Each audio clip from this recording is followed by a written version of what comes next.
ಶ್ರೀ ಗಣಪತಿ ಶಾರದಾ ಗುರುಭ್ಯೋ ನಮಃ. ಉತ್ತರಂ ಯತ್ ಸಮುದ್ರಸ್ಯ ಹಿಮಾದ್ರೇಶ್ಚೈವ ದಕ್ಷಿಣಂ ವರ್ಷಂ ತದ್ಭಾರತಂ ನಾಮ ಭಾರತೀಯತ್ರ ಸಂತತಿ.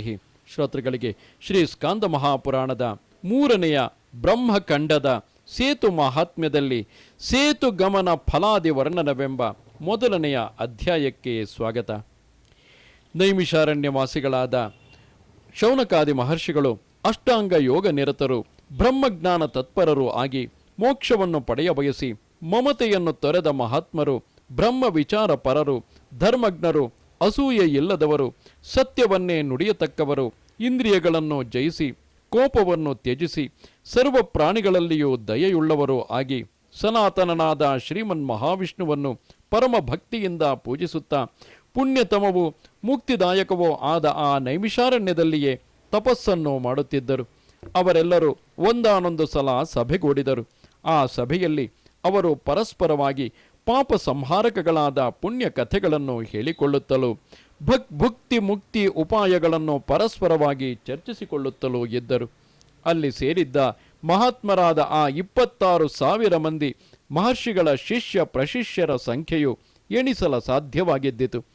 ಆ ಸಮಯದಲ್ಲಿ ಮಹಾವಿದ್ವಾಂಸನು, ವ್ಯಾಸ ಶಿಷ್ಯನು, ಪೌರಾಣಿಕೋತ್ತಮನೂ ಆದ ಸೂತ ಮಹಾಮುನಿಯು ಅಲ್ಲಿಗೆ ಬಂದನು. ಆಗ ಶೌನಕಾದಿ ಮಹರ್ಷಿಗಳು ಪಾವಕನಂತೆ ತೇಜಶಾಲಿಯಾದ ಆತನನ್ನು ಅರ್ಘ್ಯಾದಿಗಳಿಂದ ಪೂಜಿಸಿದರು. ತರುವಾಯ ಆ ಮುನಿಯು ಶ್ರೇಷ್ಠವಾದ ಭದ್ರಾಸನವನ್ನು ಮಂಡಿಸಲು ಆತನನ್ನು ಕುರಿತು ಲೋಕಾನುಗ್ರಹಾರ್ಥವಾಗಿ ಅತಿ ರಹಸ್ಯಗಳಾದ ವಿಚಾರಗಳನ್ನು ಕುರಿತು ಇಂತು ಪ್ರಶ್ನಿಸಿದರು. ಧರ್ಮಾರ್ಥಗಳ ತಿರುಳನ್ನು ಅರಿತವನು ಮುನಿಪುಂಗವನು ಆದ ಎಲೈ ಸೂತನೆ, ನಿನಗೆ ಸುಖಾಗಮನವನ್ನು ಬಯಸುವೆವು. ಸತ್ಯವತಿಯ ಸುತನಾದ ವ್ಯಾಸಮುನಿಯ ದೆಸೆಯಿಂದ ನೀನು ಪುರಾಣಗಳೆಲ್ಲವನ್ನೂ ಕೇಳಿರುವೆ. ಆದುದರಿಂದ ಅವುಗಳ ಅರ್ಥವನ್ನು ಚೆನ್ನಾಗಿ ಬಲ್ಲೆ. ಆದುದರಿಂದ ಎಲೈ ಸೂತಾತ್ಮಜನೆ, ಭೂಲೋಕದಲ್ಲಿ ಪುಣ್ಯತಮಗಳಾದ ಕ್ಷೇತ್ರಗಳು ತೀರ್ಥಗಳು ಯಾವುವು? ಜೀವರುಗಳಿಗೆ ಸಂಸಾರ ಸಾಗರದಿಂದ ಮುಕ್ತಿಯು ದೊರಕುವುದೆಂತು? ಮಾನವರಿಗೆ ಹರಿಹರರಲ್ಲಿ ಭಕ್ತಿಯುಂಟಾಗುವ ಬಗೆ ಹೇಗೆ? ಕಾಯಿಕ ವಾಚಿಕ ಮಾನಸಿಕಗಳೆಂಬ ತ್ರಿವಿಧಗಳಾದ ಕರ್ಮಗಳಿಗೆ ಯಾವುದರಿಂದ ಫಲವು ಲಭಿಸುವುದು? ಈ ಎಲ್ಲ ವಿಚಾರಗಳನ್ನು ನಮಗೆ ಅರುಹು.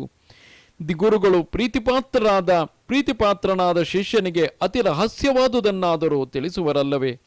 ಇಂತು ಪ್ರಶ್ನಿಸಿದ ನೈಮಿಷಾರಣ್ಯ ನಿವಾಸಿಗಳಾದ ಆ ಮಹರ್ಷಿಗಳಿಗೆ ಸೂತ ಪುರಾಣಿಕನು ಮೊದಲು ತನ್ನ ಗುರುವಾದ ವ್ಯಾಸನಿಗೆರಗಿ ಹೇಳತೊಡಗಿದನು. ಸೂತನು ಹೇಳುತ್ತಾನೆ, ಎಲೈ ಬ್ರಾಹ್ಮಣರೇ, ಪ್ರಪಂಚಕ್ಕೆ ಹಿತವನ್ನು ಬಯಸುವ ನೀವು ಒಳ್ಳೆಯ ಪ್ರಶ್ನೆಯನ್ನೇ ಕೇಳಿದಿರಿ. ಈ ವಿಷಯವು ಬಹಳ ರಹಸ್ಯವಾದುದು.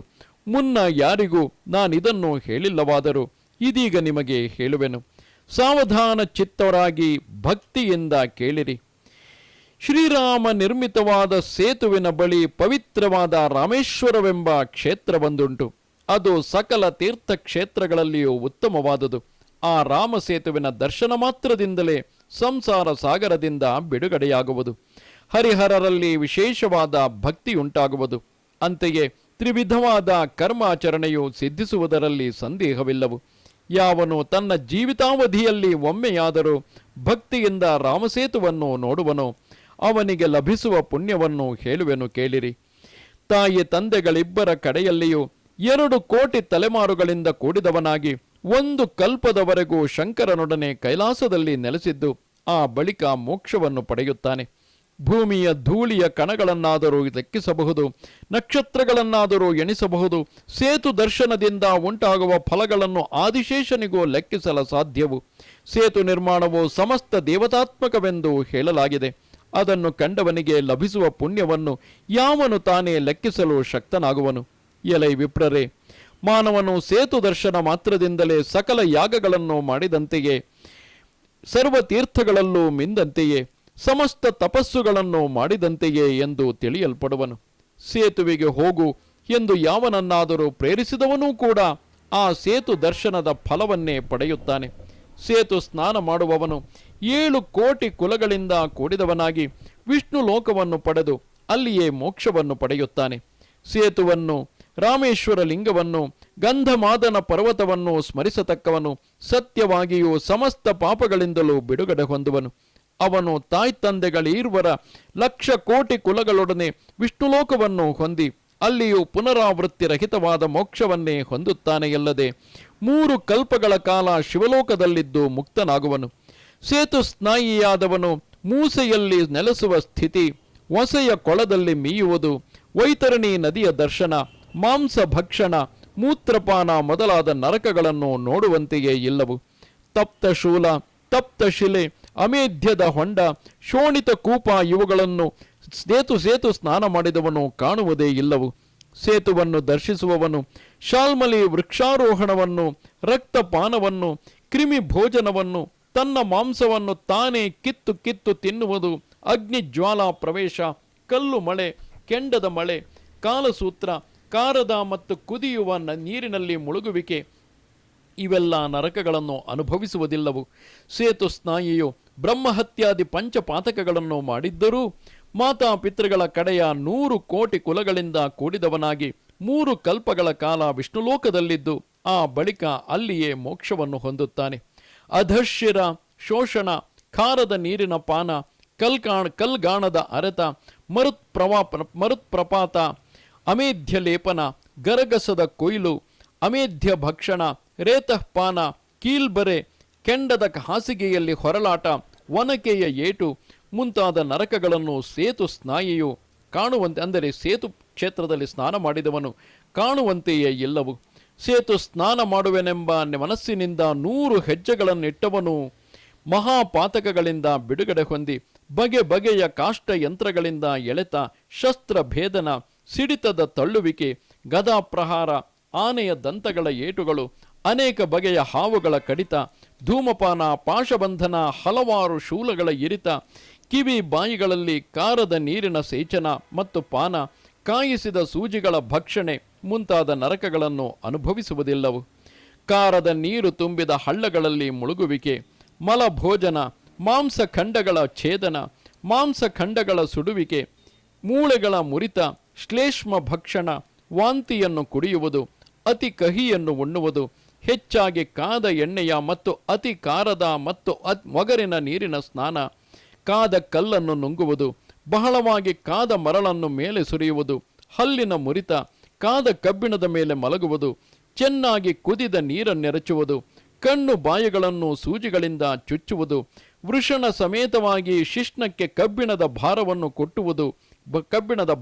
ಕಟ್ಟುವುದು, ಮರದ ತುದಿಯಿಂದ ದುರ್ಗಂಧದ ಹೊಂಡದಲ್ಲಿಯೂ ಹರಿತವಾದ ಶಸ್ತ್ರಗಳ ಸಜ್ಜೆಯ ಮೇಲೆಯೂ ಬೀಳಿಸುವುದು, ರೇತಃಪಾನ ಇವೇ ಮೊದಲಾದ ಘೋರಗಳಾದ ನರಕಗಳನ್ನು ಸೇತುಸ್ನಾಯಿಯಾದವನು ಕಾಣುವುದೇ ಇಲ್ಲವು.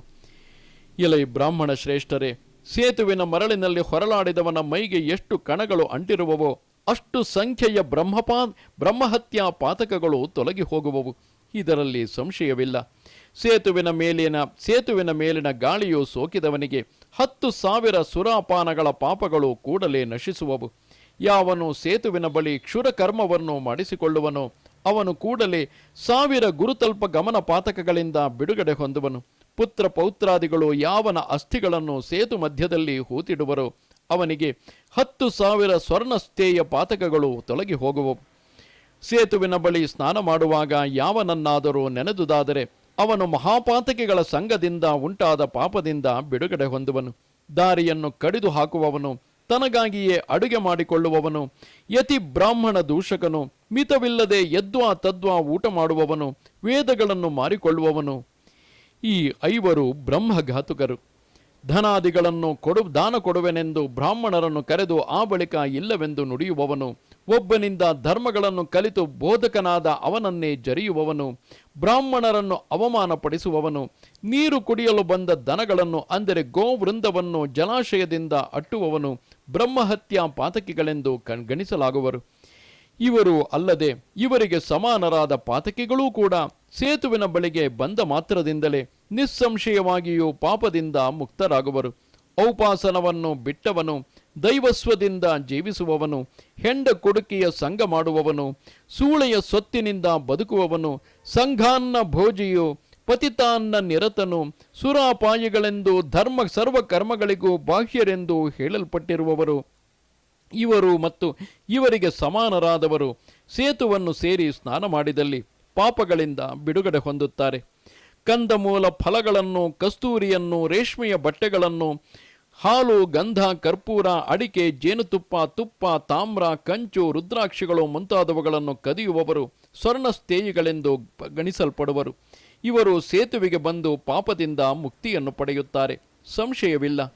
ಉಳಿದ ಎಲ್ಲ ಬಗೆಯ ಕಳ್ಳರು, ದ್ರೋಹಿಗಳು ಸೇತು ಸ್ನಾನದಿಂದ ಮೋಕ್ಷವನ್ನು ಪಡೆಯುತ್ತಾರೆ. ಇದು ನಿರ್ವಿಚಾರವಾದುದು. ಸೋದರಿಯನ್ನು, ಸೊಸೆಯನ್ನು, ರಜಸ್ವಲೆಯನ್ನು, ಅತ್ತಿಗೆ ನಾದಿನಿಯರನ್ನು, ಸ್ನೇಹಿತನ ಮಡದಿಯನ್ನು, ಮದ್ಯಪಾನ ಮಾಡುವಂತಹವಳನ್ನು, ನೀಚ ಸ್ತ್ರೀಯನ್ನು, ವಿಧವೆಯನ್ನು, ಕಾಮದಿಂದ ಸಂಗಮ ಮಾಡಿದವನನ್ನು, ಗುರುತಲ್ಪಗಾಮಿಯೆಂದು ಅಂದರೆ ಗುರುಪತ್ನಿಯನ್ನು ಸೇರಿದವನೆಂದು, ಸರ್ವಕರ್ಮ ಬಹಿಷ್ಕೃತನೆಂದು ತಿಳಿಯಬೇಕು. ಎಲೈ ಬ್ರಾಹ್ಮಣರಿರ, ಇಂತಹವರು ಇವರಿಗೆ ಸಮಾನರಾದವರು. ಸೇತು ಸ್ನಾನ ಮಾಡಿದುದಾದರೆ ಪಾಪದಿಂದ ಬಿಡುಗಡೆ ಹೊಂದುವರಲ್ಲದೆ ಇವರೊಡನೆ ಸೇರಿದ ಇಂತಹ ಮಹಾಪಾತಕಿಗಳು ಮೋಕ್ಷವನ್ನು ಪಡೆಯುತ್ತಾರೆ. ಯಾಗವಿಲ್ಲದೆಯೇ ಘೃತಾಚಿ, ಮೇನಕೆ ಮೊದಲಾದ ಸುರಸ್ತ್ರೀಯರ ಸಂಘವನ್ನು ಬಯಸುವವನು ಪಾಪ ಪನೋದಕವಾದ ಸೇತು ಸ್ನಾನವನ್ನು ಮಾಡಿ ಆ ಬಯಕೆಯನ್ನು ಬೇಡಬೇಕು. ಸೂರ್ಯ ಅಗ್ನಿ ಉಪಾಸನೆ ಇಲ್ಲದೆಯೂ ಇತರ ದೇವತಾರಾಧನೆಯನ್ನು ಮಾಡದೆಯೂ ಶುಭವನ್ನು ಪಡೆಯಲು ಇಚ್ಛಿಸುವವನು ಸೇತುವಿನಲ್ಲಿ ಭಕ್ತಿಯಿಂದ ಮುಳುಗಬೇಕು. ತಿಲ, ಭೂಮಿ, ಸುವರ್ಣ, ಧಾನ್ಯ, ತಂಡುಲಾದಿಗಳನ್ನು ದಾನ ಮಾಡದೆ ಸ್ವರ್ಗವನ್ನು ಪಡೆಯಲು ಅಪೇಕ್ಷಿಸುವವನು ಸೇತು ಸ್ನಾನವನ್ನು ಮಾಡಬೇಕು. ಕಷ್ಟಕರವಾದ ಉಪವಾಸಾದಿ ವೃತಾದಿಗಳಿಂದ ಮೈ ಬಳಲಿಕೆಯಿಲ್ಲದೆ ಸ್ವರ್ಗವನ್ನು ಅಪೇಕ್ಷಿಸುವವನು ಮುಕ್ತಿದಾಯಕವಾದ ಸೇತುವಿನಲ್ಲಿ ಸ್ನಾನ ಮಾಡಬೇಕು. ಸೇತು ಸ್ನಾನವು ಮೋಕ್ಷಪ್ರದವು, ಮನಃಶುದ್ಧಿಕರವು, ಜಪ, ಹೋಮ, ದಾನ, ಯಜ್ಞಗಳಿಗಿಂತಲೂ ವಿಶೇಷವೂ ಆದುದೆಂದು ಪುರಾಣಗಳು ಸಾರುತ್ತವೆ. ಎಲೈ ದ್ವಿಜಶ್ರೇಷ್ಠರೇ, ಪಾಪ ಪನೋದಕವಾದ ಸೇತುವಿನಲ್ಲಿ ಅಕಾಮನೆಯಿಂದ ಮಾಡಿದ ಸ್ನಾನವು ಸತ್ಯವಾಗಿಯೂ ಪುನರಾವೃತ್ತಿ ರಹಿತವಾದ ಮೋಕ್ಷವನ್ನೇ ಕೊಡುತ್ತದೆ. ಸೇತು ಸ್ನಾನವು ಐಶ್ವರ್ಯ ಕಾಮನಿಗೆ ಸಮೃದ್ಧವಾದ ಐಶ್ವರ್ಯವನ್ನು, ಚಿತ್ತಶುದ್ಧಿಯನ್ನು ಬಯಸುವವನಿಗೆ ಚಿತ್ತಶುದ್ಧಿಯನ್ನು, ಅಪ್ಸರ ಸಂಘವನ್ನು ಅಪೇಕ್ಷಿಸುವವನಿಗೆ ಅದನ್ನು, ಮೋಕ್ಷಾಪೇಕ್ಷಿಗೆ ಜನ್ಮರಹಿತವಾದ ಮೋಕ್ಷವನ್ನು ಕೊಡುತ್ತದೆ. ಸೇತು ಸ್ನಾನದಿಂದ ಧರ್ಮವು, ಪಾಪಕ್ಷಯವು, ಸಮಸ್ತ ಇಷ್ಟಾರ್ಥ ಸಿದ್ಧಿಯು ದೊರಕುವುದು. ಸೇತು ಸ್ನಾನವು ಸಮಸ್ತ ವ್ರತ ಯಜ್ಞ ಯೋಗಗಳಿಗಿಂತಲೂ ಅಧಿಕವಾದುದೆಂದು ಉಕ್ತವಾಗಿದೆ. ಇಂದ್ರಾದಿ ಲೋಕಗಳ ಭೋಗಗಳಲ್ಲಿ ಅನುರಕ್ತರಾದವರು ಅವಶ್ಯವಾಗಿ ಸೇತುವಿನಲ್ಲಿ ಸ್ನಾನ ಮಾಡತಕ್ಕದ್ದು. ಬ್ರಹ್ಮಲೋಕ, ವೈಕುಂಠ, ಕೈಲಾಸ ಲೋಕಗಳಲ್ಲಿ ನಲಿಯಲು ಇಚ್ಛಿಸುವವರು ಅಂತೆಯೇ ಸೇತು ಸ್ನಾನ ಮಾಡಬೇಕು. ಆಯುರಾರೋಗ್ಯಗಳನ್ನು, ಲೋಕೋತ್ತರವಾದ ರೂಪವನ್ನು, ಸಾಂಗಗಳಾದ ಚತುರ್ವೇದಗಳಲ್ಲಿಯೂ ಸಕಲ ಶಾಸ್ತ್ರಗಳಲ್ಲಿಯೂ ಸರ್ವ ಮಂತ್ರಗಳಲ್ಲಿಯೂ ಪಾರಂಗತತ್ವವನ್ನು ಬಯಸಿ ಸರ್ವ ಫಲಪ್ರದವಾದ ಸೇತುವಿನಲ್ಲಿ ಸ್ನಾನ ಮಾಡಿದಲ್ಲಿ ಸತ್ಯವಾಗಿಯೂ ಅವೆಲ್ಲವೂ ಸಿದ್ಧಿಸುವವು. ಬಡತನಕ್ಕೂ ನರಕಕ್ಕೂ ಹೆದರುವವರು ಮುಕ್ತಿದಾಯಕವಾದ ರಾಮಸೇತುವಿನಲ್ಲಿ ಸ್ನಾನ ಮಾಡಲಿ. ಶ್ರದ್ಧೆಯಿಂದಾಗಲಿ ಅಶ್ರದ್ಧೆಯಿಂದಾಗಲಿ ಸೇತುವಿನಲ್ಲಿ ಮಿಂದವನು ಇಹಪರಗಳೆರಡೂ ಕಡೆಗಳಲ್ಲಿಯೂ ಸುಖ ದುಃಖ ಭಾಗಿಯಾಗಲಾರನು. ಸೇತು ಸ್ನಾನ ಮಾಡಿದವರೆಲ್ಲರಿಗೂ ಪಾಪರಾಶಿಯು ತೂರಿ ಹೋಗುವುದಲ್ಲದೆ ಶುಕ್ಲ ಪಕ್ಷದಲ್ಲಿನ ಚಂದ್ರನಂತೆಯೂ ಸಮುದ್ರದಲ್ಲಿನ ವಿವಿಧ ರತ್ನಗಳಂತೆಯೂ ಧರ್ಮರಾಶಿಯು ವೃದ್ಧಿಯಾಗುತ್ತದೆ. ಸೇತು ಸ್ನಾನವು ಕಾಮಧೇನು, ಕಲ್ಪವೃಕ್ಷ, ಚಿಂತಾಮಣಿಗಳಂತೆಯೇ ಸ್ನಾತಕರಿಗೆ ಸಕಲ ಇಷ್ಟಾರ್ಥಗಳನ್ನು ಕೊಡುತ್ತದೆ. ಸೇತು ಯಾತ್ರೆಯನ್ನು ಮಾಡಲು ಅಶಕ್ತನಾದವನು ಶಿಷ್ಯನಿಂದ ಧನವನ್ನು ಬೇಡಿಯಾದರೂ ಸೇತು ಸ್ನಾನವನ್ನು ಮಾಡತಕ್ಕದ್ದು. ಸೇತು ಸ್ನಾನಕ್ಕೆ ಸಮಾನವಾದ ಪುಣ್ಯವನ್ನೇ ಅಲ್ಲಿ ದಾನ ಮಾಡುವವನು, ದಾನ ಪಡೆಯುವವನು ಕೂಡ ಸ್ವಲ್ಪವೂ ಲೋಪವಿಲ್ಲದೆ ಪಡೆಯುತ್ತಾರೆ. ಸೇತು ಯಾತ್ರೆಯ ಸಲುವಾಗಿ ಬ್ರಾಹ್ಮಣರಿಂದಲೂ, ಅವರು ಕೊಡದಿದ್ದಲ್ಲಿ ಕ್ಷತ್ರಿಯರಿಂದಲೂ, ಅವರೂ ಕೊಡದಿದ್ದಲ್ಲಿ ವೈಶ್ಯರಿಂದಲಾದರೂ ಹಣವನ್ನು ಪಡೆಯಬಹುದು. ಶೂದ್ರನಿಂದ ಮಾತ್ರ ಹೇಗಾದರೂ ಹಣವನ್ನು ಬೇಡಿ ಪಡೆಯಬಾರದು. ಸೇತು ಯಾತ್ರೆ ಮಾಡುವವನಿಗೆ ಧನ, ಧಾನ್ಯ, ವಸ್ತ್ರಾದಿಗಳನ್ನು ಕೊಡುವವನು ಅಶ್ವಮೇಧಾದಿ ಯಾಗಗಳ, ಚತುರ್ವೇದ ಪಾರಾಯಣದ, ತುಲಾ ಪುರುಷಾದಿ ದಾನಗಳ ಫಲವನ್ನು ಪಡೆಯುತ್ತಾನೆ. ಈ ಹಿಂದಿನ ಭಾಗದಲ್ಲಿ ಶೂದ್ರನಿಂದ ಮಾತ್ರ ಹೇಗಾದರೂ ಹಣವನ್ನು ಬೇಡಿ ಪಡೆಯಬಾರದು ಎಂದರೆ ಅದೇನು ಅಶುದ್ಧವಾದುದು ಎಂಬ ಭಾವದಲ್ಲಿ ಅಲ್ಲ. ನೆನಪಿರಲಿ, ವೈಶ್ಯನಾದವನು ವಾಣಿಜ್ಯ ವ್ಯವಹಾರಗಳಲ್ಲಿ ತೊಡಗಿರುವುದರಿಂದಲೂ ಕ್ಷತ್ರಿಯನಾದವನು ಅಧಿಕಾರದಿಂದಲೂ ಸಾಕಷ್ಟು ಹಣವನ್ನು ಸಂಗ್ರಹಿಸಿರುವ ಸಾಧ್ಯತೆಯಿರುತ್ತದೆ. ಬ್ರಾಹ್ಮಣನಾದವನಿಗೂ ಕೂಡ ದಾನ ಧರ್ಮಗಳಿಂದ ಸಾಕಷ್ಟು ಹಣವಿರಬಹುದು. ಹಾಗೂ ಬ್ರಾಹ್ಮಣನ ಧನವೆಲ್ಲವೂ ಧರ್ಮ ಕಾರ್ಯಗಳಿಗೆ ವಿನಿಯೋಗವಾಗುವಂತಹದು. ಹಾಗೂ ಕ್ಷತ್ರಿಯ ವೈಶ್ಯರು ಕೂಡ ತಮ್ಮ ಧನವನ್ನು ಧರ್ಮ ಕಾರ್ಯಗಳಿಗೆ ವಿನಿಯೋಗಿಸಬೇಕು. ಆ ಕಾರಣದಿಂದಾಗಿ ಹಾಗೆ ಹೇಳಿರುವರೇ ಹೊರತು ಇಲ್ಲಿ ಶೂದ್ರನಿಂದ ಮಾತ್ರಕ್ಕೆ ಏನು ಅಪಶಬ್ದವೆಂಬಂತೆ ಭಾವಿಸುವುದು ಬೇಡ. ಹೆಚ್ಚೇನು, ಸೇತು ಸ್ನಾನದಿಂದ ಬ್ರಹ್ಮಹತ್ಯಾದಿ ಪಾಪಗಳು ನಶಿಸುವವಲ್ಲದೆ ಎಲ್ಲ ಕೋರಿಕೆಗಳು ಸಿದ್ಧಿಸುವವು. ಅಂತೆಯೇ ಪ್ರತಿಗ್ರಹಿಯು ಈ ಎಲ್ಲ ಫಲಗಳನ್ನು ಪಡೆಯುವನು. ಪ್ರತಿಗ್ರಹದ ಪಾಪವು ಆತನಿಗೆ ಬರುವುದಿಲ್ಲವು. ಹಣ ಕೊಡುವೆನು, ಸೇತುವೆಗೆ ಹೋಗು ಎಂದು ಹೇಳಿ ಬಳಿಕ ಕೊಡದೆ ಮೋಸ ಮಾಡುವವನು ಬ್ರಹ್ಮಜ್ಞನೆಂದು ಎಣಿಸಲ್ಪಡುವನು. ಹಣವಂತನಾದರೂ ಬಡವನ ಹಾಗೆ ಸೇತುಯಾತ್ರೆಗಾಗಿ ಆಸೆಯಿಂದ ಬೇಡಿದಲ್ಲಿ ಚೋರನೆನಿಸಿಕೊಳ್ಳುವನು. ಸೇತುಯಾತ್ರೆಗೆಂದು ಹಣವನ್ನು ಗಳಿಸಿ ಲೋಭದಿಂದ ಯಾತ್ರೆ ಮಾಡದಿದ್ದರೂ ಬ್ರಹ್ಮಜ್ಞನೆನಿಸುವನು. ಮಾನವನು ಎಂತಾದರೂ ಮಾಡಿ ಸಂತೋಷದಿಂದ ಸೇತುಯಾತ್ರೆ ಮಾಡಬೇಕು. ಹಾಗೆ ಶಕ್ತನಾಗದಿದ್ದಲ್ಲಿ ಬ್ರಾಹ್ಮಣನಿಗೆ ದಕ್ಷಿಣೆಯನ್ನು ಇತ್ತಾದರೂ ಸೇತುವೆಗೆ ಕಳುಹಬೇಕು. ಬೇಡಿ ಯಾಗ ಮಾಡುವವನಂತೆ ಬೇಡಿ ಸೇತುಯಾತ್ರೆ ಮಾಡುವವನಿಗೂ ದೋಷವು ಬರಲಾರದು. ಕೊಡಲಾರದವನು ಮತ್ತೊಬ್ಬನಿಂದ ಬೇಡಿಯಾದರೂ ಸೇತುಯಾತ್ರಿಕನನ್ನು ಪ್ರೋತ್ಸಾಹಿಸಬೇಕು.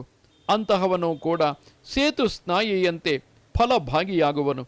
ಕೃತಯುಗದಲ್ಲಿ ಜ್ಞಾನವು, ತ್ರೇತಾಯುಗದಲ್ಲಿ ಯಾಗವು, ದ್ವಾಪರ ಕಲಿಯುಗಗಳಲ್ಲಿ ದಾನವು ಪ್ರಶಸ್ತಗಳೇ ಅಲ್ಲದೆ ಮೋಕ್ಷಪ್ರದಗಳು ಆಗಿರುತ್ತವೆ. ಸೇತು ಸ್ನಾನವು ಮಾತ್ರ ಎಲ್ಲ ಯುಗಗಳಲ್ಲಿಯೂ ಮಾನವರಿಗೆ ಶ್ರೇಷ್ಠತಮವಾದುದು. ಇಲ್ಲಿಗೆ 81,000 ಶ್ಲೋಕಗಳ ಸಂಹಿತೆಯೆಂದು ಪ್ರಸಿದ್ಧವಾದ ಶ್ರೀ ಸ್ಕಾಂದ ಮಹಾಪುರಾಣದ 3ನೆಯ ಬ್ರಹ್ಮಖಂಡದ ಸೇತು ಮಹಾತ್ಮ್ಯದಲ್ಲಿ ಸೇತುಗಮನ ಫಲಾದಿ ವರ್ಣನವೆಂಬ 1ನೆಯ ಅಧ್ಯಾಯವು ಮುಗಿದುದು. ನಮಸ್ತೆ ಶಾರದೆ ದೇವಿ ಕಾಶ್ಮೀರ ಪುರವಾಸಿನಿ ತ್ವಾಮಹಂ ಪ್ರಾರ್ಥೆಯೇ ನಿತ್ಯಂ ವಿದ್ಯಾದಾನಂಚ ದೇಹಿಮೆ. ನಮಸ್ಕಾರ.